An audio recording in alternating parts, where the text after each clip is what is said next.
Hello everyone, this is Dr. Pravalika, consultant neurologist at Renova Hospital, Sanat Nagar. Today I'm going to discuss about headache disorders. So headache disorders most commonly seen are migraine and other secondary headache disorders, but we see a lot of women experiencing these headache disorders. So I'm going to exclusively talk about how these headache disorders are affecting women. So most commonly we see is the migraine headache, which the women experience during their menstruation. Especially before the menstrual cycle starts, the estrogen levels tend to fall, and the women experience migraine headaches just before 1 or 2 days before the menstrual cycle starts. This is called menstrual migraine. And this menstrual migraine is very important to identify because most of the females tend to have these headaches, migraine headaches during every menstrual cycle. Suppose if these headaches are present for at least 3 consecutive continuous menstrual cycles, then we can label them as women suffering with the menstrual migraine. As we all know, during menstruation, the estrogen levels fall or drop, which leads to the changes in the vasculature, brain vasculature, and leads to these migraine headaches. So how do we identify these headaches and how do we have to treat these headaches? So these hormonal fluctuations are basic reason for these menstrual migraines.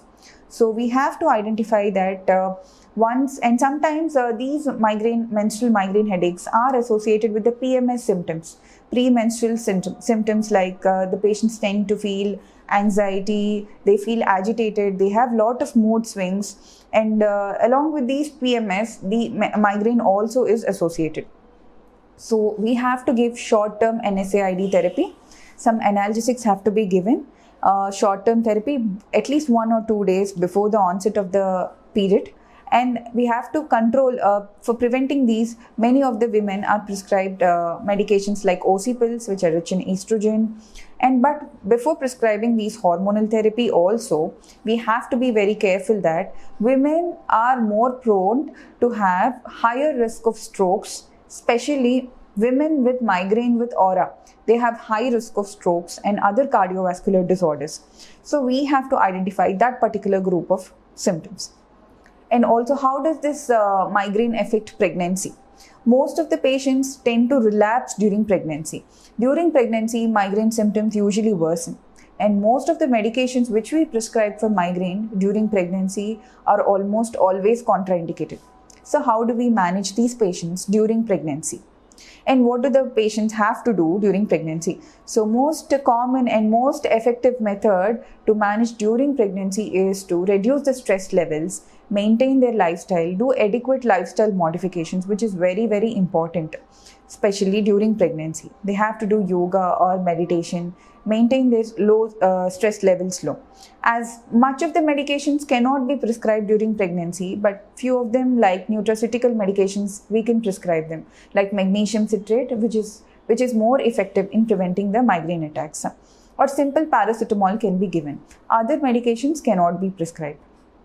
And during postpartum also, headache disorders are very, very common in female categories, in women.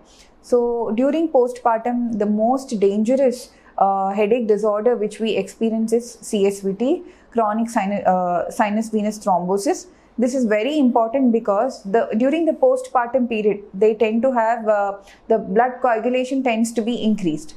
So then they have severe headache with vision loss, with vomitings, and most of them have headaches related to the excessive hypertension due to increased blood pressures during pregnancy, and that can also lead to seizures. So apart from this, why is the headache disorders very important? Because headache disorders can lead to other comorbidities like stroke, epilepsy, especially migraine. So we have to timely identify these disorders and give timely management so that we can avoid these complications in future and the disabilities associated with the migraine, like psychiatric disorders, anxiety, depression, which are the major cause of the disease burden. So we have to identify them timely and help the patient go through the medications, guide them regarding the lifestyle modifications, educate them regarding the process of the headache or the pathophysiology of the headache, how the headache occurs, the triggers which cause the headache, and give them adequate medications. This helps in controlling lot of headache disorders.